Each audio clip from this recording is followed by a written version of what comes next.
मतदानाचा अधिकार कोणाच्या बाजूने हा प्रश्नचिन्ह वारंवार उपस्थित होतोय, काय करायचं? मला असं वाटतं लोकशाही आहे आणि लोकशाहीच्या याच्यात मतदानाचा अधिकार हा सगळ्यात अधिकार आहे, तो आत्ताच आम्ही बजावलेला आहे आणि मला विश्वास आहे आमच्या महाविकास आघाडीचे उमेदवार मोठ्या मताधिक्याने निवडून येतील आणि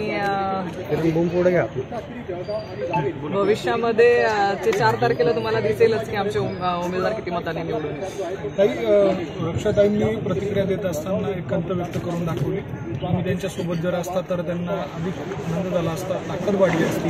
आता भाऊ जसे सोबत आले तसे तुम्ही यायला पाहिजे होते. मी ती प्रतिक्रिया ऐकलेली नाही, पण बघा एक परिवार म्हणून जेव्हा आपण एकत्र असतो तेव्हा नक्कीच त्या गोष्टीचा फायदा असतो. आज जी परिस्थिती ओढवली आहे त्या परिस्थितीनुसार त्या भारतीय जनता पार्टीच्या उमेदवार आहेत आणि मी महाविकास आघाडीच्या उमेदवारासोबत आहे आणि गेल्या अनेक वर्षांच्या आमच्या राजकारणामध्ये आम्ही आमच्या ज्या पक्षाबरोबर आम्ही राहिलो आहे त्या पक्षाशी एकनिष्ठ राहिलेलो आहोत.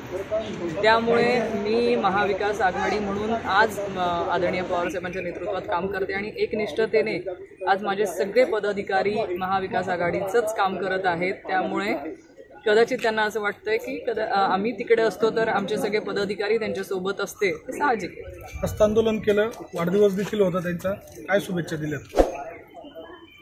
आज मतदान केंद्रावरती येत असताना समोरच त्या गाडीमध्ये बसून जात होत्या. समोरासमोर आल्यानंतर आपण त्यांना वाढदिवसाच्या शुभेच्छा मी दिलेल्या आहेत आणि नक्कीच बघा मी आधीही सांगितलेलं आहे की राजकारण हे राजकारणाच्या ठिकाणी असतं आणि नात्याने त्या माझ्या वहिनी आहेत आणि नात्याने वहिनी असताना त्यांना शुभेच्छा देणं काही गैर असं मला वाटत नाही. ठीक, थँक्यू.